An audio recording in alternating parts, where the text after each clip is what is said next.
moi-même, Françoise Camé.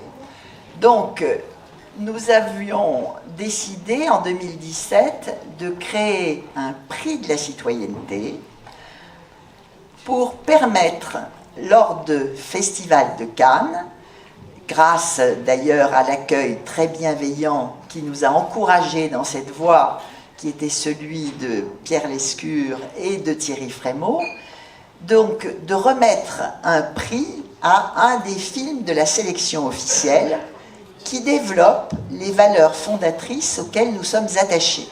Elles sont au nombre de 3 à titre principal.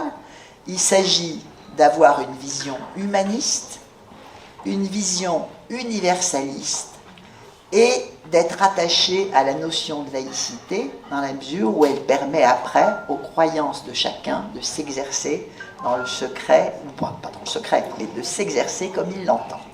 Voilà. Donc, c'était un objectif fort et nous sommes heureux aujourd'hui d'ouvrir la 6e édition et de la clôturer plus exactement avec vous ce matin. Enfin, on est déjà dans l'après-midi désormais.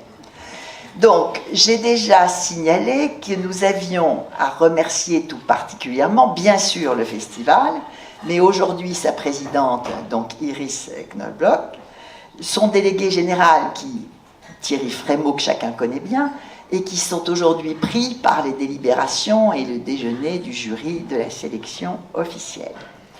Mais nous avons aussi parmi nos partenaires privilégiés, de la première heure, le Centre national du cinéma, France Média Monde, avec lequel nous avons le plaisir notamment de nous appuyer sur les compétences des journalistes de RFI qui sont dans le secteur culturel et qui sont aussi les auteurs des petites plaquettes que vous trouvez sur les tables et qui présentent le prix et son historique.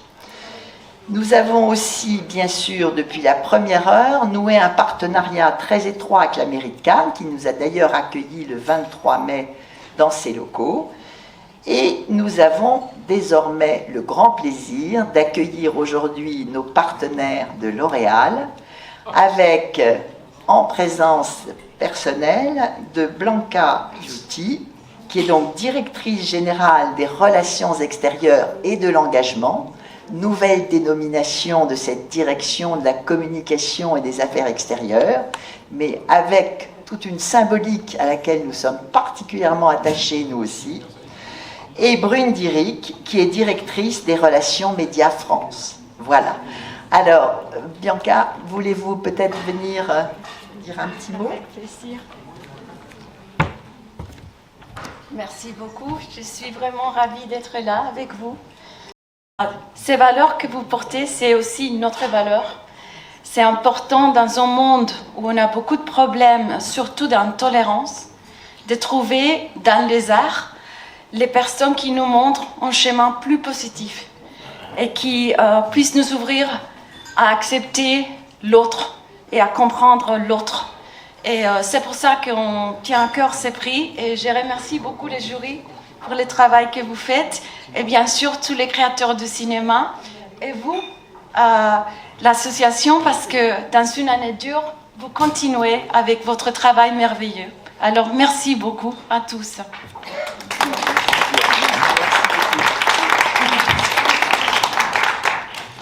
Merci beaucoup. Alors, on a également parmi nous maintenant Marilyn Morin qui dirige BPERC, le cabinet d'expertise et de recherche comptable, et qui s'est déjà exprimée, elle aussi, au nom de son engagement de la première heure, sur les différentes thématiques que nous avons abordées lors de la table ronde qui s'est déroulée sur la plage du CNC jeudi dernier.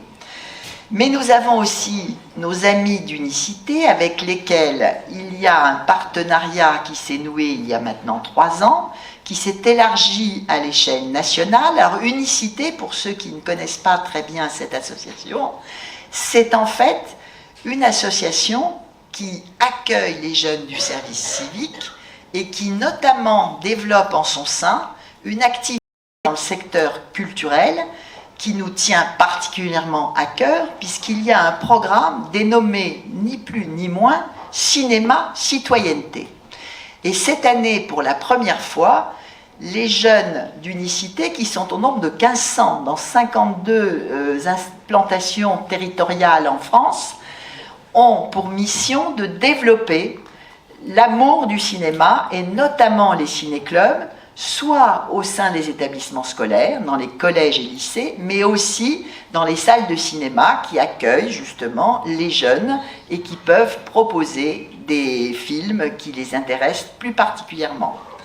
Eh bien, ces jeunes ont participé à un concours de clips qui s'intitule Tête à clap, et nous avons le plaisir d'avoir parmi nous 5 représentants de l'unité de Strasbourg qui ont réalisé ce clip et qui ont obtenu le prix de la citoyenneté qui leur a été remis en avril dernier. Et ils ont réalisé un clip qui s'intitule Citoyen modèle, que vous pourrez voir sur notre site dans un délai assez court, une fois qu'on aura assuré l'utilisation de YouTube en ouverture publique. Voilà. Donc, je cite les uns et les autres. Il y a Sévan, Victor, Julia et Clara qui sont parmi nous, avec Pierre, leur encadrant, et je crois qu'on peut les applaudir très fort, parce qu'ils ont réalisé un travail de grande qualité. Je dirais aussi encore un mot du partenariat que nous avons avec Cannes Cinéma, qui est organisé et qui surtout organise plutôt au mois de novembre de chaque année les rencontres cinématographiques de Cannes, occasion qui nous est fournie grâce à eux, grâce à une carte blanche, de présenter le film primé de l'année, qui a reçu le prix de la citoyenneté, et de dialoguer avec tous les spectateurs qui sont en salle et qui sont réunis à l'occasion de ces rencontres. Voilà. Mais je vais maintenant passer la parole à Lynn Toubiana pour qu'elle vous présente le jury. Alors, je suis particulièrement ravie de vous présenter le prestigieux jury de cette année, composé de talents artistiques éclairés et engagés pour ce prix de la citoyenneté. Je vais commencer par Valérie Donzelli, la présidente du jury, qui est réalisatrice, actrice et scénariste, et qui était déjà à Cannes l'année dernière pour son film dans la série Cannes Première, L'amour et les forêts. Et là, je dois dire que je suis ravie qu'elle soit là, parce que depuis La Reine des Pommes, elle a fait vraiment un parcours magnifique en tant que réalisatrice et en tant qu'actrice.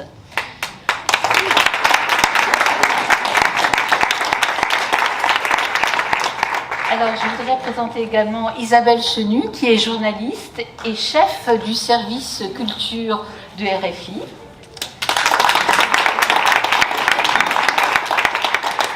Agathe Bonitzer, actrice et qui a tourné vraiment sous la direction de grands metteurs en scène, et dont on a vu aussi le film de Sophie Filière, sa mère, Ma vie, ma gueule, en ouverture à la quinzaine des cinéastes, et elle a supervisé le montage de ce film.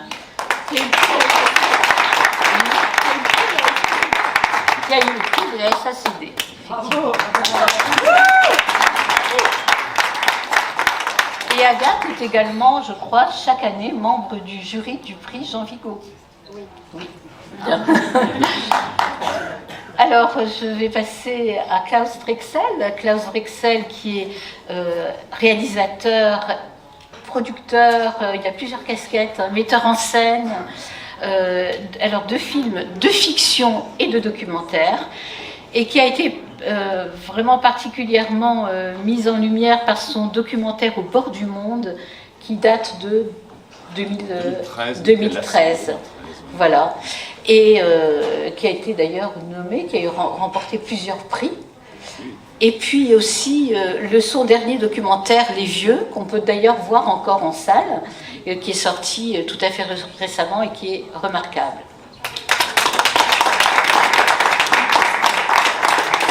Et enfin, Frédéric Sofcher, qui est réalisateur, scénariste et universitaire, parce qu'il est prof de cinéma à la fac à Paris 1, je crois.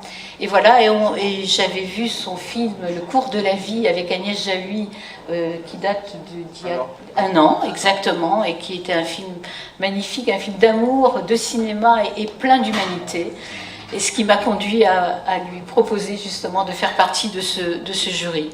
Voilà. Et puis il faut aussi signaler qu'il vient de publier son premier roman qui s'appelle Fac Off, sur les coulisses kafkaïennes, je dois dire, de l'université.